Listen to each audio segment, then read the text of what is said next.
क्या हाल चाल हैं आप लोगों के। सुप्रभात। अप्रैल का महीना आ गया है, गर्मी स्टार्ट हो गई है ना।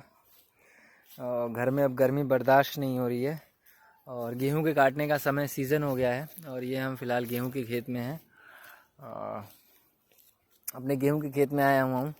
ये जो हसुआ होता है जिसको दराती कहते हैं गेहूं काटने के लिए। एक्चुअली जो इस बार का हमारा गेहूं है वो इतना ख़राब हुआ है, जैसा कि मैंने आपको बताया कि मैंने बिना डीएपी, यूरिया और जिंक, सल्फर, पोटास, पता नहीं क्या क्या लोग डालते हैं, मैंने कुछ नहीं डाला था अपने खेत में। और इस बार मैंने कहीं और से बीज मंगवाए थे अपने 2 खेतों के लिए, है ना। देसी बीज थे, लोकवान और एक करके कोई सरबती करके कोई वैरायटी है गेहूं की, वो मैंने बाहर से मंगवाया था। 10 किलो मंगवाया था, 800 के आसपास, 800-850 के आसपास। वो भी बहुत मशक्क़तों के बाद। और इस गेहूं की पैदावार इतनी बकवास है, इतनी बोकस है। या तो जैसे ये हमारी ज़मीन को, हमारे वातावरण को, इन्वायरमेंट को इसने सूट नहीं किया, या फिर हमारी ज़मीन ने देसी बीजों को, है ना, बिना यूरिया डीएपी के पैदा करना ही बंद कर दिया है। मेरे को लगता है यही चीज़ है। बगल में यूरिया, डीएपी, डाई, हाइब्रिड बीए, जीएमओ सीड्स डाल रखे हैं। लोगों के खूब भयंकर मतलब गेहूं हुए हैं जैसे हर बार होते हैं, है ना, टाली। और मेरा जो है, मेरी स्थिति ये हुई पड़ी है कि अगर मैं मशीन से कटवा लूँ तो उल्टा मेरा नुकसान हो जाएगा, है ना। मैं आई थिंक कि 7-8 हज़ार रुपये हम लोग खेत में लगा चुके हैं। और इस बार की ये स्थिति है कि 7-8 हज़ार रुपये के आसपास का गेहूं भी नहीं निकलने वाला है खेत से। ये स्थिति हुई पड़ी है। तो लग रहा है कि अगर अभी इसको मशीन से कटवा देंगे तो उल्टा नुकसान हो जाएगा, और 1 कुंटल का दाम और काटने वाली मशीन लेके चली जाएगी, और 1 कुंटल 2 कुंटल गेहूं भी नहीं निकलेगा। ये स्थिति हुई पड़ी है। तो कहने का मतलब, तात्पर्य यह है, बहुत दिनों बाद वीडियो बना रहा हूँ। बनाने का कोई मतलब नहीं है, कोई मतलब नहीं था, कोई मन भी नहीं है वीडियो वगैरह बनाने का, है ना। क्योंकि बहुत ज़्यादा तंग आ गए हैं अपनी ही ज़िंदगी से, बहुत ज़्यादा परेशान हैं, चीज़ें हैं, वीडियो भी बना लिए, चीज़ें भी कर ली। अब कुछ जैसे लग रहा है कुछ होने वाला नहीं है जीवन में, है ना। एकदम रुके रुके से हो गए हैं। कहीं कहीं जाने का भी मन नहीं है, कहीं आने का भी मन नहीं है। अब गेहूं भी काटने का मन था, ये भी नहीं कर रहा है मन में। अब वो पता नहीं क्या, मतलब क्या है, क्या चीज़ हुई पड़ी है। और मेरे को लगता है इसमें आपके वातावरण का और आपके खान पान का बहुत ज़्यादा असर है। आपके शरीर को इस गेहूं ने, इस हाइब्रिड बीए ने, इस यूरिया, पोटास, डाई और जीएमओ खाने ने आपके शरीर को एकदम ख़त्म कर दिया है। लोग मोबाइल पे बैठना ज़्यादा पसंद करते हैं, मोबाइल पे क्रिकेट खेलना ज़्यादा पसंद करते हैं, बजाय कि जा कर के घर के बाहर असली में बैट पकड़ें और वहाँ पर जा कर के, है ना, पैरों को चलाएं, हाथों को चलाएं और कुछ, है ना, खेलने का प्रयास करें, है ना। फिजिकली अटैम्प्ट करें। वो लोग मेंटली अटैम्प्ट कर रहे हैं, और जितना कम से कम मेहनत करनी पड़े। हम तो ये भी चाह रहे हैं ना, आने वाला समय ये होने वाला है कि हम अपनी अंगुलियों को भी नहीं हिलाना चाहते हैं। इसी कारण तो मेटावर्स जैसी चीज़ें आ रही हैं ना, जहाँ पर आपको अब अंगुलियों से मेहनत करने की ज़रूरत नहीं है, अपनी टांगों से मेहनत करने की ज़रूरत नहीं है, अपनी आँखों को हिलाने की ज़रूरत नहीं है। आपके माइंड में चिप लगाई जाएगी, और वो चिप डायरेक्ट आपके कंप्यूटर से कनेक्ट होगी, उस गेम से जुड़ी हुई होगी, और डायरेक्ट आप गेम जो है आपके दिमाग और कंप्यूटर के बीच चल रहा है ना। ब्रेन के न्यूरॉन्स ही मेहनत कर रहे हैं केवल, हाथ पैर पूरी तरीके से स्टक हो जाएंगे। सरोगेट्स जैसी मूवीज़ को देखें आप लोग, है ना। रेडी प्लेयर 1 करके कुछ मूवीज़ हैं जो मैंने इन सबको देखा, एक्सप्लोर किया है। जो चीज़ें ये साइंस फिक्शन मूवीज़ में और, है ना, फैंटेसीज मूवीज़ में ये दिखाते हैं, जो ये लोग हैं, एलीट्स लोग हैं, जो आने वाले समय में फिर से लॉकडाउन चीज़ें करने वाले हैं। फिर मैं इस मुद्दे पे नहीं जाना चाहता, मैं मेन मुद्दे अपने गेहूं पे ही आने वाला हूँ। तो ये लोग पूरी तरीके से, मतलब, है ना, आपको एकदम ख़त्म करना चाहते हैं फिजिकली, मेंटली रूप से, ताकि आप किसी केपेबल ही ना रहो, है ना। धीरे धीरे उम्रें और घटने वाली हैं। वैक्सीन वगैरह जो दिए गए हैं, इससे लोग और धीरे धीरे, मतलब इनका पूरा प्लान है, वो खाने के माध्यम से हो, दवाई के माध्यम से हो, वो किस माध्यम से क्या आपके शरीर में डाल देंगे, यू डोंट नो, है ना। कल को ये घर गांव में घूम घूम के पानी के, जो है ना, पाइप बिछा रहे हैं कि लोगों को पानी के नाम पे सुविधा दी जाएगी। लोगों को नहीं पता है कि साल भर वो सुविधा के नाम पर वो आपके घर में टोटी का पानी चलेगा, है ना। टोटी खोलोगे, बहुत आसानी से पानी आ जाएगा, नलका नहीं चलाना पड़ेगा, लेकिन साल भर बाद मीटर भी लगने वाला है। पूरी तरीके से कंट्रोल्ड एक चीज़ें चल रही हैं, जहाँ पर पानी कितना यूज़ करना है, आपको खाना कितना है। मैंने इसमें बहुत बार बोल रखा है। वो चीज़ें गांव में हो रही हैं, जगह जगह पाइपें खुद रही हैं, पानी बिछ रहे हैं, पानी के टैंकर लग रहे हैं, बोरिंग्स हो रही हैं, और अब आपको घर का, गांव का नलका बोरिंग करने नहीं दिया जाएगा। तो ये सारी चीज़ें चल रही हैं। तो मैं आता हूँ अपने गेहूं पर। तो जनाब, हमने अपने गेहूं को बिल्कुल अपनी ज़मीन को बिल्कुल एकदम बंजर कर दिया। मैं आपको गेहूं दिखाऊंगा, ये देखो, ये हमारा गेहूं है ना, ये देखो, ये गेहूं है। और मैं आपको अपने बगल वाला गेहूं दिखाता हूँ, ये देखो, ये मेरे गेहूं है। ये आप लोग को दिख रहा होगा ये कितना बीड़ल है, और इसके जो बालियाँ देखोगे ना, इतनी छोटी छोटी बालियाँ, इतनी छोटी छोटी बालियाँ, क्या ही बताइए। देखो ये हमारे गेहूं की स्थिति है, और लंबाई बिल्कुल नहीं है इसमें गेहूं में। बीड़ल देख लो, बीड़ल मतलब होता है ना कि गैप कितना है एक गेहूं और दूसरे गेहूं के बीच में, कितना गैप है। बालियाँ इतनी छोटी छोटी हैं, मेरे को नहीं लगता इससे एक बोरा भी गेहूँ निकलने वाला है, समझ रहे हो कि इतनी ज़्यादा खराब। पिछली बार हमने 16 बोरा गेहूं निकाला था अपने जो भी 1 बीघा का खेत है उससे। इस बार मेरे को लग रहा है 5 बोरा भी हमारा कुल मिला जुला करके नहीं निकलने वाला है। तो ये देखो ये हमारा खेत है, इस खेत की स्थिति देखो। और ये जो है हाइब्रिड बिया है, यूरिया है, DAP है, कीटनाशक है, ये जो है ये खेत है आपका, है ना। ये हमारे बगल के हमारे एक चाचा हैं, उनका खेत है। इनकी गेहूं की खेत देख लो, और ये हमारा गेहूं देख लो क्या स्थिति पड़ी। ये देसी बिया है, ये हाइब्रिड बिया, जेनेटिकली मॉडिफाइड है। अब देखो इसका घनापन देखो, इसकी बालियों की क्वालिटी देखो, इसकी लंबाई देखो, क्या है मतलब क्या क्या बढ़िया, क्या सुंदर लग रहा है। जब कटेगा तो कम से कम 2-3 टाली गेहूं इससे निकलने वाला, और इससे देखो अब क्या निकलेगा। तो लग रहा है कि इसको साला खुद ही काट देना ज़्यादा बेटर है, बजाय कि मशीन से कटवाएं, क्योंकि मशीन से कटवा देंगे तो अपना ज़्यादा नुकसान हो जाएगा। ये आप लोग देखो क्या स्थिति हुई पड़ी है गेहूँ की।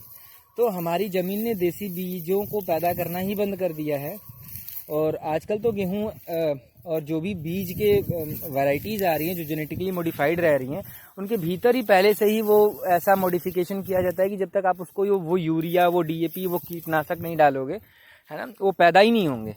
क्योंकि मैंने हाइब्रिड बिया जो मैंने पिछले बार लगाया था, उसके कुछ बीज को मैंने इस बार भी लगाया था, और उस बीज की भी बालियाँ इतनी छोटी छोटी हैं, हम क्या ही बताएं, उसमें भी कुछ नहीं निकलने वाला है। तो ओवरऑल मेरे मशीन से कटवाने का कोई मतलब नहीं निकलेगा, और मेरा नुकसान और हो जाएगा। तो समझ रहे हो कि हमने अपने खेतों की, अपने ज़मीनों की क्या स्थिति कर दी है। अब विश्वास मानो हम एकदम अपने चरम पे खड़े हैं। आने वाले 10-20 सालों में ऐसी स्थिति होने वाली है कि आप अपने अपनी खेत की ज़मीन में गड्ढा करके खुद भी बैठ जाओगे ना, तो साला तुम्हारी ज़मीन एक पौधा पैदा करने की क्षमता नहीं रखती है ना। आने वाले समय में सर्वे वगैरह हुए हैं, अर्थशास्त्रियों ने अनुमान लगाया है कि आने वाला 10-20 साल अगर हम इसी तरीके से यूरिया, DAP और कीटनाशक का उपयोग करते रहे, तो देश की आबादी को जो कैंसर होगा, जो शुगर होगा, डायबिटीज़ होगा, पैरालिसिस होगा, दिमाग कमज़ोर होगा, वो तो अपना एक अलग है। लेकिन जो हमारी ज़मीनें अनाज पैदा करना बंद करने वाली हैं। अभी हम टाली 10-10, 20-20 टाली गेहूँ ले जा रहे हैं, इतने घने बढ़िया सुंदर गेहूँ हो रहे हैं। हमारे घर ही जो लोग है ना, जो लोग खूब यूरिया, DAP और कीटनाशक डाल के जब गेहूं कटवाते हैं, धान कटवाते हैं, तो वो मूछ मतलब ताव देते हैं अपने मूछ को, अरे भाई साहब हमने गेहूं कमाया है, हमने यार तेरी हमने वो कमाया। देखो यही हमारे चाचा गेहूं है, इनका देख लो गेहूं, ये देखो गेहूं की डेंसिटी देखो, मतलब एक पौधे से दूसरे पौधे के बीच में बिल्कुल दूरी दिखेगी नहीं। और ये देख लो, हालांकि मोबाइल पे आप लोग को लग रहा होगा कि इसमें थोड़ी सी वो गैप नहीं है हमारे वाले में भी, लेकिन बहुत भयंकर लेवल का गैप है। मतलब समझ लो एक तरीके से कुछ इसमें गेहूं है ही नहीं, है ना। इसमें 1 बोरा 2 बोरा गेहूं निकल जाए तो भैया बहुत वाहवाही हो जाएगी, है ना, वो भी नहीं निकलने वाला। पिछली बार इन्हीं सब खेतों को मिला करके 20 बिस्से के आसपास 1 बीघे के खेत में हमने 16 बोरा निकाला था, और उसके बाद भी मतलब उस समय भी हमारा गेहूं बहुत ख़राब हुआ था। पिछली बार भी मैंने यूरिया, DAP कुछ नहीं डाला था अपने खेत में, लेकिन चूंकि हाइब्रिड बिया था तो हाइब्रिड बिया ने अपना काम किया था और कुछ पैदा हुआ था। और चूंकि बगल वाले खेत हैं, ये लोग भी यूरिया, DAP डालते हैं, और जब पानी का फ्लड मतलब बाढ़ वगैरह आती है या फिर पानी का ज़्यादा वो होता है, तो इनके खेत में से भी यूरिया, DAP बढ़ करके हमारे खेत में भी कुछ मिल जाता है, तो उससे हो गया था। लेकिन इस बार की क्या स्थिति थी कि पानी का भी अभाव था, हमारे खेत में पानी भी नहीं मिला, और हमने देसी बिया डाल दिया था, यूरिया कीटनाशक कुछ डाला नहीं। तो ये खेत की स्थिति हुई पड़ी है जनाब, आप देखेंगे क्या हुआ पड़ा है ना, आप लोग देख रहे हो। तो क्या स्थिति हुई पड़ी है इस बार, कैसे हम लोग क्या करेंगे। हालांकि खाने पीने की कोई दिक्कत नहीं होगी, गेहूं वगैरह पिछले साल का रखा हुआ है वही हाइब्रिड वाला अपना। लेकिन अब चिंता सबसे बड़ी ये है कि मेरा दिमाग में खेत में हाइब्रिड देसी बिया डालने का ये विचार था कि मेरे को गेहूं के जो है ना, अगली बार जब फिर मैं गेहूं बोऊंगा तो उसके बीज मेरे को दुकान वालों से नहीं खरीदने पड़ेंगे, इन मल्टीनेशनल कंपनियों से नहीं खरीदने पड़ेंगे, है ना। मैं अपने तरफ से पहल करना चाहता था। मेरे पास जो भी खेत था, आधा बीघा, 1 बीघा, जो भी जब ज़मीन थी, 10 बिस्सा, 5 बिस्सा, 2 बिस्सा, मेरा ये पूरा प्रयास था कि अगली बार मैं गेहूं नहीं खरीदूंगा, अगली बार मैं धान के बीज नहीं खरीदूंगा। पूरी तरीके से जो पहले सिस्टम चलता था ना, अपने बीज उगाए, अपना गेहूं उगाया, फिर उसके कुछ बीज रख लिए, वही सिस्टम मैंने सोचा था कि मैं भी चालू करूँगा। लेकिन अब मैं क्या करूँ, मेरे को समझ में नहीं आ रहा है। अगर इस बीज को मैंने फिर लगाया, अगली बार फिर ऐसी गेहूँ कम हो गया, तो यार अपने खाएंगे क्या, और क्या लेके परदेश जाएंगे। समझ रहे हो। अभी तो बहुत मज़ा आ रहा है ना, मैं बार बार बोल रहा हूँ, अभी तो हमको बहुत मज़ा आ रहा है कि हम गेहूँ खूब काट रहे हैं, डीएपी यूरिया कीटनाशक डाल डाल के। लेकिन आने वाले 10-20 साल ऐसे होने वाले हैं कि हम अपनी पीढ़ियों को, जो अपने बच्चे हैं, जो हमारे वो होंगे, उनको हम पता है एक फूटी कौड़ी है ना ज़मीन तो खूब दे जाएंगे, लेकिन मरी हुई ज़मीन दे करके जाएंगे। उस ज़मीन में एक टमाटर का पौधा, एक गेहूँ तक नहीं उगने वाला है। आने वाले 10-20 सालों में ये स्थिति होने वाली है कि एक हमारी ज़मीन एक पौधा पैदा करने की क्षमता नहीं रखती है। हम अपनी पीढ़ियों को ये दे करके जाने वाले हैं, वो बंजर ज़मीन दे करके जाने वाले हैं, जो कि ना तो सांस लेना जानती है, ना ही एक पौधे को जन्म देना जानती है। अब साउथ अफ्रीका वगैरह के पता नहीं कहाँ के, मैं डॉक्यूमेंट्रीज वगैरह देख रहा था, बहुत पहले मैंने देखी थी, जहाँ पर जीएमओ बीज, कीटनाशक और यूरिया डीएपी का इतना उपयोग किया है कि ज़मीनें बंजर हो चुकी हैं।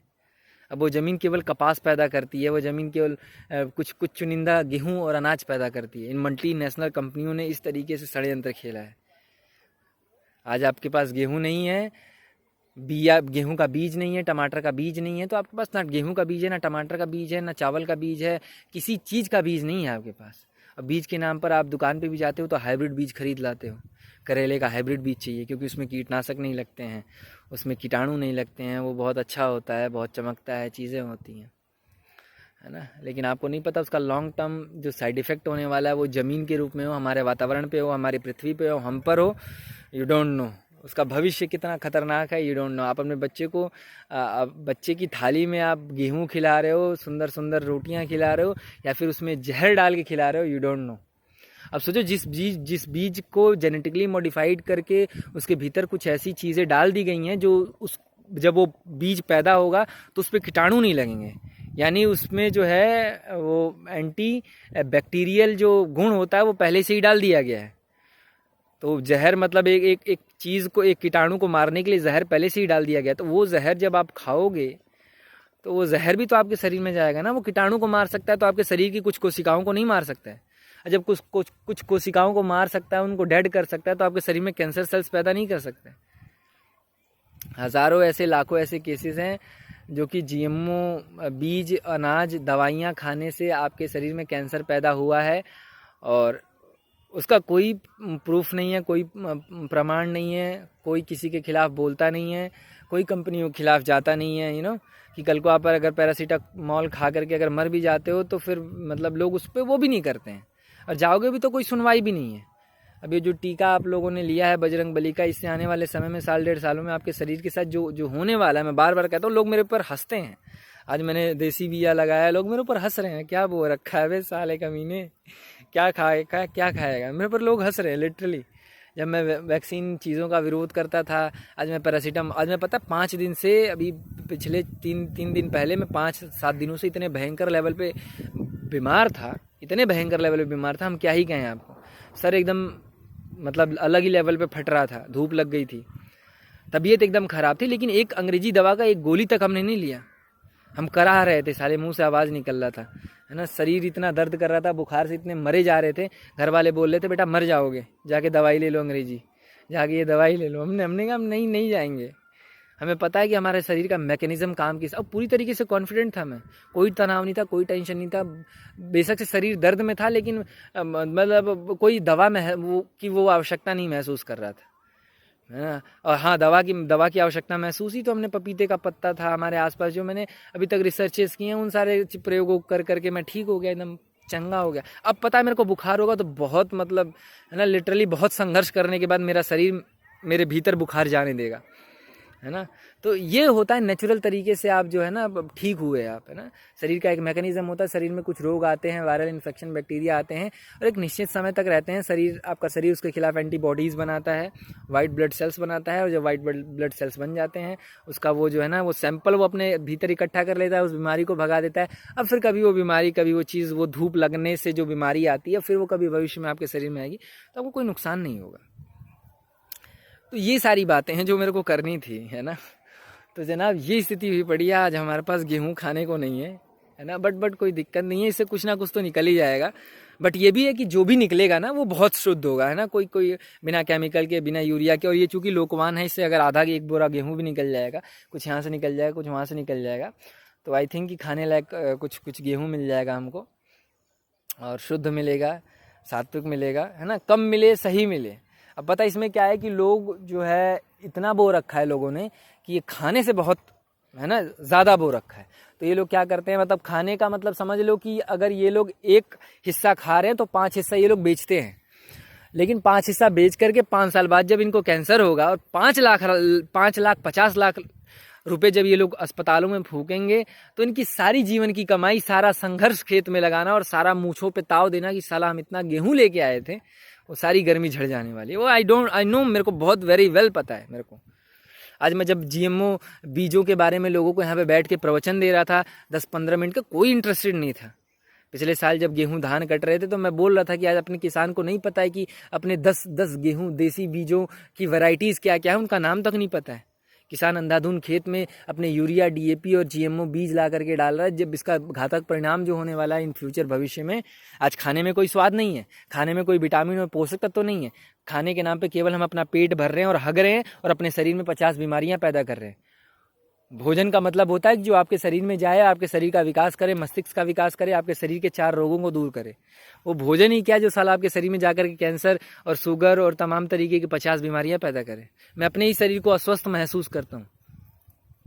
मेरा शरीर इतना ज़्यादा सेंसिटिव है कि अगर मैं कुछ खा लेता हूँ तो मेरे को पक्का कुछ ना कुछ बीमारियां हो जाती हैं। तो लोग मेरे ऊपर हंस रहे हैं, लोग मेरे ऊपर ताने मार रहे हैं, लोग मेरे को 4 बोले, वो जाहिर नहीं कर रहे हैं, बट उनके लहजे से पता चल रहा है। लेकिन इसका जो भविष्य में जो परिणाम निकलने वाला है, जो हम अपनी पीढ़ियों को दे करके जाने वाले हैं, वो एक जहर और एक बंजर और एक नपुंसक जमीन दे करके जाने वाले, एक नपुंसक जीवन दे करके जाने वाले। वो नपुंसक जीवन किसी नए जीवन को जन्म देने वाला नहीं है। हमने अपने बच्चों को तो नपुंसक वैसे ही बना दिया है, हमने अपनी ज़मीनों को भी नपुंसक बना दिया है। हमने जो है टीके दवाइयाँ ले करके अपने बच्चों को, लिटरली विश्वास मानो, 5 साल बाद आपके बच्चे और आप बच्चे पैदा करने की क्षमता नहीं रख सकते हो, एक नए जीवन को जन्म देने की क्षमता नहीं रख सकते हो। पूरी तरीके से फिल्मों में दिखाया गया, अब बच्चे प्रयोगशालाओं में बनेंगे, है ना, बच्चे अब प्रयोगशालाओं में बनेंगे। आने वाले समय में अगर जो लोग जिंदा रहेंगे, वैसे तो आबादी बहुत, इन 5 सालों में आबादी इतने भयंकर लेवल पे गिरने वाली है, खा लो पी लो मौज कर लो, है ना। आने वाले समय में आबादी इतने भयंकर लेवल पे गिरने वाली है ना। अभी 2020-21 का आंकड़ा था, आबादियाँ इतनी तेज़ी से, पता नहीं कौन से रशिया की पता नहीं कौन सी कंट्री में, जहाँ पर बच्चे 5 लाख पैदा होते थे, इस बार सर्वे किया गया 2022-21 में, बच्चे वो 5 लाख की जगह 1 ही लाख पैदा हुए हैं। मेरे को बहुत एग्जैक्ट मेरे को नहीं पता है, लेकिन कुछ ऐसी न्यूज़ है। और देश की आबादियाँ, चाइना की और जगहों की आबादियाँ इतनी तेज़ी से, जो 5 सालों का आंकड़ा है, 3 साल लॉकडाउन से पहले का जो आंकड़ा है, वैक्सीनेशन से पहले का जो आंकड़ा है, वो और वैक्सीनेशन के बाद का जो आंकड़ा दिखाओगे, देखोगे तो आपकी मतलब क्या ही बोलूँ मैं, गांड फट जाएगी। ऐसे सीधा बोलूँ तो बेशक से मेरे को बदतमीज़ समझ लो, ये गुस्से से बोल रहा हूँ मैं, बहुत अच्छे खुशी मन से नहीं बोल रहा हूँ। गालियाँ देने का मन कर रहा है आप लोगों को, है ना, जो भी ये वीडियो देख रहे हैं। हालांकि हमारी वीडियो बहुत ज़्यादा लोगों तक पहुंचती नहीं है, बट मेरा काम है कि मैं अपने आप को थोड़ा सा संजो दूँ यहाँ पर, है ना, एक है ना, एक डिजिटल फॉर्म में अपने आप को संजो दूँ कि क्या पता इन फ्यूचर भविष्य में कभी हम भी चलें, लोग हमारी 4 बातों को सुनेंगे। हो सकता है झूठी ही सही, प्यार झूठा ही सही, लेकिन है ना, दर्द को कम करने के काम आता है ना। इंसानियत झूठी ही सही, कई दफ़ा हम दिखाने के लिए ही लोगों को चीज़ें करते हैं, लेकिन वो दिखाने का जो ना कृत्य होता है ना, वो सही होता है। इंटेंशन बेशक से भीतर से खराब हो, लेकिन कृत्य सही होता है। एक आदमी रोड पे गिरता है, बेशक से आपका मन ना हो उसको उठाने का, लेकिन 4 समाज को, 4 लोगों को अच्छा दिखाने के लिए जब आप उसको उठाते हो ना, तो कहीं ना कहीं उसकी मदद कर रहे हो आप, है ना। तो आप जो भी समझ लो मेरे बारे में, हम जो भी हैं, जैसे भी हैं, हम ऐसे ही हैं। हमारे भीतर बहुत सारी कमी है। मैंने बहुत सारे पर्दों को ओढ़ करके लोगों को अपने, है ना, उस कैरेक्टर को, उस चरित्र को दिखाया जो मेरा कभी था ही नहीं। हमेशा एक चादर ओढ़ करके मैंने अपने अलग अलग लोगों को अलग अलग चरित्र दिखाए, लेकिन अब मैं चाहता हूँ कि वो चादर हटाई जाए। अब चादर हटाने का समय आ गया है ना। चादर हटाओ और देखो मैं ऐसा ही हूँ, बहुत घटिया आदमी हूँ बहुत घटिया आदमी हूँ। तो जनाब ये स्थिति है, ये अभी तक का अपडेट है। फिर पता नहीं कब हम वीडियो अपलोड करेंगे, आई डोंट नो। हमने गमछा बांध रखा है, सर पे धूप लग रही है। मैं आया था काटने के लिए, बट मन हुआ कि एक छोटी सी वीडियो वहाँ से ही, घर से ही बनता, एक वीडियो रिकॉर्ड करेंगे, हम आपको अपडेट देंगे कि देख लो, देखो जनाब, ये होती है सच्चाई, है ना, ये होता है सत्य के साथ चलना। ये होता है मतलब, है ना, कि अपने, है ना, कि अपने क्या कहें मैं, अपनी सारी चीज़ों को, है ना, दाव पे लगा देना। मैंने पैसे लगाए, मैंने सारी चीज़ों को दाव पे लगाया, और सत्य का परिणाम ये होता है, झूठ का परिणाम ये होता है। खूब यूरिया कीटनाशक DAP GMO 20 डाल के खूब मोटे मोटे दाने हुए पड़े हैं। इस साला इतना छोटे छोटे दाने हुए पड़े हैं कि हम क्या ही खाएंगे, क्या ही करेंगे इसका, है ना। तो ये स्थिति हुई पड़ी है जनाब हमारी स्थिति। और वहाँ पे जो हाइब्रिड बिया पिछली बार का लगाया था वो भी साला नपुंसक हो चुका है। उसमें बीज इतने छोटे छोटे बीज हैं, क्या ही बताएं। ऐसे कुछ टमाटर के बीज, जो कुछ बीज होते हैं जो है ना बहुत कमज़ोर होते हैं, बहुत बेजान होते हैं। हालांकि पनपने की क्षमता उनमें रहती है, लेकिन फलों को पैदा करने की क्षमता उनमें ख़त्म हो जाती है। तो हमारे बीज दुकान वाले ऐसे ही हैं, एक ही बच्चे को जन्म दे सकते हैं और अगली बार उस बच्चे से बच्चा चाहोगे तो वो चीज़ नहीं होने वाली है। बल्कि प्रकृति का नियम है, पीढ़ियाँ ऐसी ही बढ़ती हैं। मैंने एक बच्चे को जन्म दिया, अब मेरे बच्चे के भीतर इतनी क्षमता है कि वो 4 और बच्चों को जन्म दे सकता है। अब वो हर चीज़ के साथ है, वो एक पेड़ के साथ है, पौधे के साथ है, एक जीव के साथ है, कीड़े के साथ है, मकोड़े के साथ है, वो जलचर, वायुचर, अग्निचर, हर जीवों के साथ ये चीज़ है। वो प्रकृति ने वो इनबिल्ट DNA में वो चीज़ें गुणसूत्र शरीर में डाल रखा है कि जीवन ऐसे ही पनपता है। लेकिन अब हम जीवन के पनपने की जो एक कड़ी है, एक कतार है, उसको हम ख़त्म कर रहे हैं और ख़त्म करने की प्रक्रियाएं शुरू हो गई हैं। लोग इस चीज़ को समझ नहीं रहे हैं और जिस दिन आपके पास पैसे नहीं होंगे, जिस दिन ये मल्टीनेशनल कंपनियां बीज बनाना बंद कर देंगी, आप जो है आपके पास एक गेहूँ नहीं है, एक अनाज नहीं है, एक बीज नहीं है कि आप अपने खेत में उसको पैदा कर सको। आपके पास ना यूरिया है, ना DAP है, ना कीटनाशक है, ना पोटास है।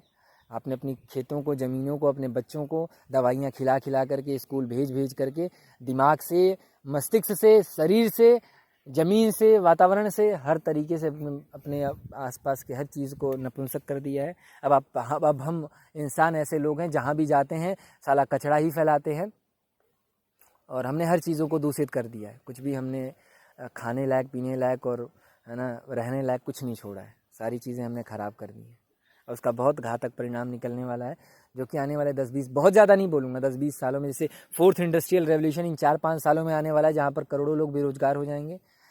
यहाँ पर चाह करके भी सरकारों के पास, मल्टीनेशनल कंपनियों के पास आपको काम देने को नहीं होगा। वो पोछा मारने तक का काम उनके पास नहीं होगा आपको देने के लिए, क्योंकि वो काम भी रोबोट करने वाले हैं।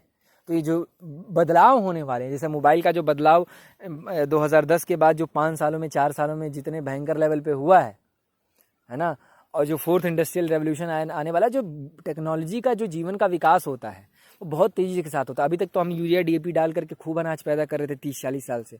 अब जो बदलाव होगा कि एक उपजाऊ ज़मीन से बंजर ज़मीन की ओर की जो यात्रा होगी वो इतनी तेज़ी से होगी ना बेटा, तुम्हारी नानी मामी याद आ जाएंगी। तुम रोगे साले, ज़मीन तुम्हारे पास 10-10 बीघा होगी और किसी काम की नहीं होगी। बंजर ज़मीन को कौन खरीदना चाहेगा? बंजर ज़मीन पे पैदा क्या करोगे? बंजर ज़मीन पे प्रयोगशालाएं बनेंगी, जिनमें साला प्लास्टिक और कचरे के नाम पे वो प्रयोगशालाओं में खूब बढ़िया भोजन बना के दिया जाएगा और टट्टी खाओगे और अपनी ज़िंदगी जहन्नुम बनाओगे, है ना। पिक्चरों में हमने देखा है प्लास्टिक के आने वाले समय में जो ये कचरा तुमने, ये जो 50 सालों में ये जो कचरा अपने शहर के बाहर, अपने गली के बाहर, मोहल्लों के बाहर इकट्ठा किया है, जो अंधाधुंध कंजप्शन हुआ है ना, ये इन 10, 15, 20, 50 सालों में, ये सब भुगतने वाले हो। आज साला चाइना में ये स्थिति पड़ी है, खाने को तेल नहीं है तो गटर का तेल निकाल के, टट्टियों में से तेल निकाल करके साले वहाँ पर सब्जियाँ और चाउमीन और बर्गर बनाए जाते हैं।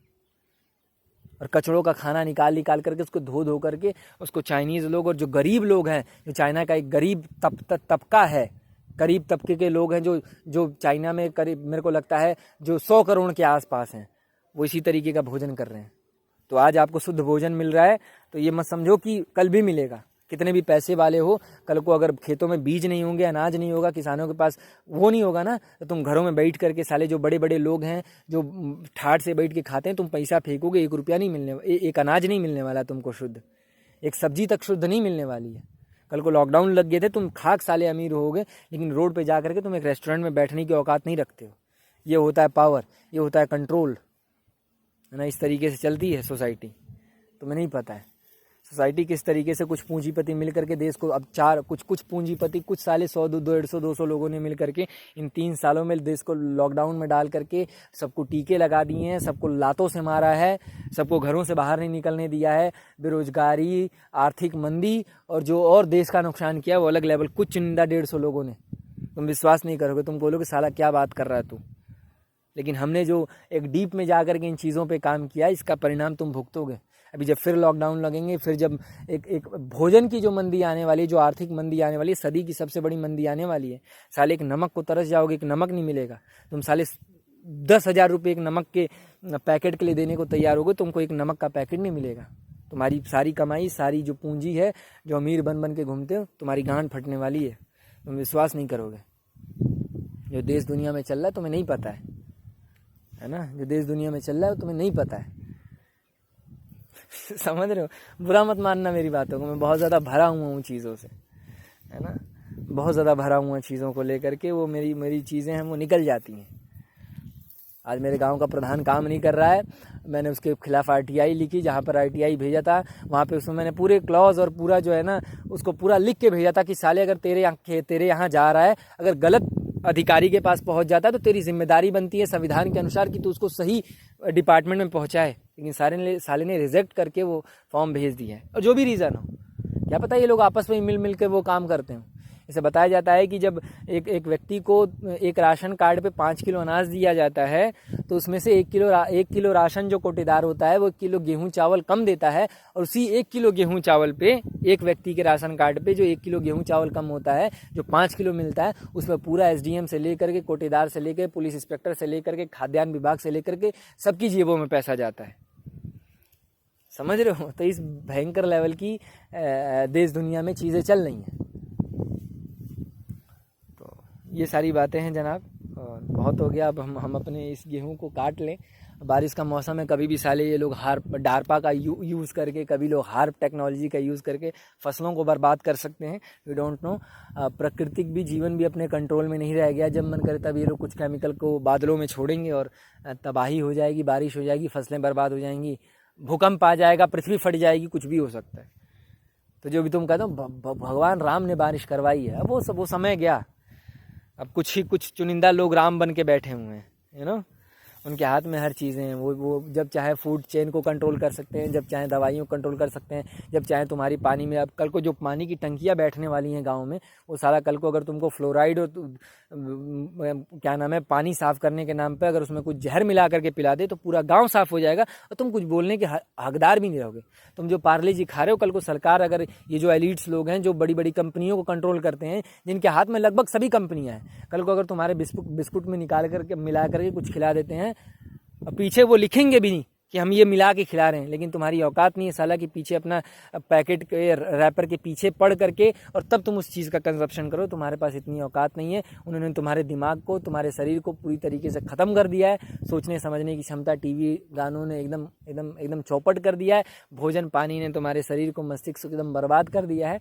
अब हमारी जो आबादी है, हमारा जो जीवन का जो एक सदी का परिवर्तन होने वाला है, जहाँ पर अब हम इंसानों की सभ्यताएँ ख़त्म होने वाली हैं। सीधी ये समझो। बहुत बातें, मैं बहुत ज़्यादा भड़क जाता हूँ, बहुत लंबी वीडियो बना देता हूँ, लोग दिखते नहीं होंगे, है ना। बट ठीक है, कोई दिक्कत नहीं, हमारा काम है, अपना काम करेंगे। और गांव में है, ऐसे ही चिल मार रहे हैं, दिन भर बैठे रहते हैं, यही सब काम कर, रिसर्च वगैरह करते रहते हैं। कहीं मन किया साइकिल उठा के घूम लेते हैं, 2-4-10 अप्रोचेस कर लेते हैं। कुछ ऐसे अनुभव मिल गए हैं इस बार, लात उत ऐसा खा लिए हैं साला। 1-2 लोगों को अप्रोच करने के चक्कर में, पता है लड़कियों को अप्रोच करने में कोई दिक्कत नहीं है, बात करने में उनसे कोई दिक्कत नहीं है। आसपास के लोगों से दिक्कत है, जिन लोगों ने साले जीवन भर, है ना, वो सक्रिय मानसिकता में जो जिए हैं। तो जब तुम किसी लड़की को अप्रोच करने जाओगे, उसका जो एक लड़का है उसके गाँव का, जो उसका साला 2 सालों से 5 सालों से पीछा कर रहा है, कभी जा करके उसने कभी उससे बोला नहीं ये you looks pretty, I like you, या कभी बात करने की कोशिश की हो। लेकिन जब वो साला किसी नए बंदे को जा करके उससे बात करने का वो देखता है, तो उसकी गांड में चिढ़ मचने लगती है, और वो 2-4 बंदों को मिला करके या खुद ही आ करके तुमसे लड़ाई करेगा, तुमसे झगड़ा करेगा, है ना। तुम्हारे में हिम्मत थी, तुम्हारे करेज की तारीफ ना करके तुमसे कुछ सीखने की बजाय वो तुमको प्रयास करेगा कि कैसे तुमको पिटवा दे। तो आजकल की सोसाइटी में हो रहा है, लड़कियों को, या फिर तुम अगर कोई तुमको अप्रोच कर रहा है, तुमसे बात करने की कोशिश कर रहा है, और विदाउट गलत इंटेंशन, कोई गलत इंटेंशन नहीं है, बात करने की कोशिश कर रहा है, भाई यू लुक्स क्यूट, आप बहुत सुंदर लग रहे हो, जाकर के बोलना, उससे बात करने की कोशिश करना कोई गलत काम नहीं है। ये बहुत अच्छी चीज़ है, तुम्हारे भीतर कॉन्फिडेंस है, करेज है, तुम सोसाइटी के उन है ना, उन बंधनों से उठ करके तुमने साले कम से कम, है ना, वो जा करके बात करने की कोशिश की है। लोग इसको अप्रिशिएट ना करके आसपास के लोग इसको देख करके चिढ़ते हैं, क्योंकि उन्होंने वो जीवन भर काम नहीं किया, उन्होंने कभी ये काम नहीं किया है ना। तो वो लोग साले चिढ़ते हैं। तो इसको लेकर के मेरे 1-2 एक्सपीरियंसेस बहुत ख़राब हो गए, नहीं तो अप्रोचेस बहुत अच्छे हो रहे हैं। हमने 2-4 अप्रोचेस तो ऐसे किए हैं, साला अपने ऊपर विश्वास नहीं होता, भैया क्या कर दिया तुमने आई। लेकिन ठीक है लोग ऐसे होते हैं। लेकिन अभी ये काम बंद नहीं करना है। थोड़े हम भी ये भोजन पानी खा करके बहुत ज़्यादा कमज़ोर और बहुत ज़्यादा वीक महसूस करता हूँ अंदर से। वो जो कॉन्फिडेंस एक है ना, मेरा जो कॉन्फिडेंस था, जो शाश्वत का एक कॉन्फिडेंस था, जो शाश्वत है ना, मैंने अपना नाम ही रखा शाश्वत शवर है ना। इसका बहुत सुंदर मीनिंग है। शाश्वत मतलब है अनंत, इटर्नल, और शवर का मतलब भी कुछ बहुत अच्छा होता है ना, मेरे को पता नहीं है। बट वो जो शाश्वतपना था वो मेरे भीतर वो ख़त्म हो गया है। अब मैं कॉन्फिडेंस के साथ, नहीं तो मैं गांव के प्रधानों से और विधायकों से और चीज़ों से कोई आ जाता सामने में, मेरा एकदम कॉन्फिडेंस अलग ही लेवल पे है। इन लोगों की लेने में मेरे को बड़ा मज़ा आता है। बट धीरे धीरे पता नहीं क्यों कॉन्फिडेंस कम होता जा रहा है, क्या रीज़न है। अब लग रहा है कि जैसे वैक्सीनेशन सबको दी है, धीरे धीरे साले मरेंगे सब, तो इनको चैन की नींद से मरने दो, तुम चिल मारो। ये जो गांव के प्रधान है जो गलत काम कर रहे हैं, चीज़ें जो देश दुनिया में गलत हो रही हैं, इसका ये भुगतने वाले हैं बहुत भयंकर लेवल पर परिणाम। तुम थोड़ा चिल मारो, शांत रहो, और धीरे धीरे देखो ये जितना लूट रहे हैं, अभी भी लूट रहे हैं, और जितना इन्होंने लूटा उन सब का इनको रिजल्ट मिलने वाला है। जब तड़प के साले मरेंगे, paralysis, heart attack, brain stroke, sudden death जब इनकी होगी तो इनको समझ में आएंगी। तुम थोड़ा चुप रहो, शांत रहो, अपनी चीज़ों पे काम करो। इसी कारण थोड़ा मैं शांत हो गया हूँ, मैं भड़कता नहीं हूँ उतना। अब फिर RTI लिखने का मन भी नहीं कर रहा, पता साला आज नहीं तो कल प्रधान टपकने वाला है। वो जो ले लिया उसने, जो टीकाकरण ले लिया, वो टीकाकरण सीधा उसको बजरंग बली के पास पहुँचाएगा। इस कारण थोड़ा हम शांत हैं, हम बहुत ज़्यादा दिमाग नहीं लगाते हैं इन चीज़ों पर। खैर ठीक है, 30 मिनट की वीडियो हो गई है, और आशा करते हैं कि आपने शुरू से लेकर अंत तक नॉन स्टॉप बिना किसी कट के आपने देखा होगा। कोई एडिटिंग नहीं है इसमें, है ना, कोई वो नहीं है। और अब हम गेहूं काटेंगे थोड़ा सा, और ये बहुत संघर्ष का काम है मेरे लिए, तो ये कट जाए तो बहुत बड़ी बात है। देखते हैं क्या होता है, कितने दिन में इसको काटते हैं। लेकिन अगर बारिश वगैरह इन लोगों ने नहीं करवाई तो धीरे धीरे मैं इसको काट करके ख़त्म करवा दूँगा, है ना। ठीक है साहब, नमस्कार, खुश रहें, जितने दिन बचे हैं जीवन के आनंद ले लें, है ना। चलो ठीक है, बाय। ये गेहूं के खेत हैं, धूप निकल गई है अब, ठीक है।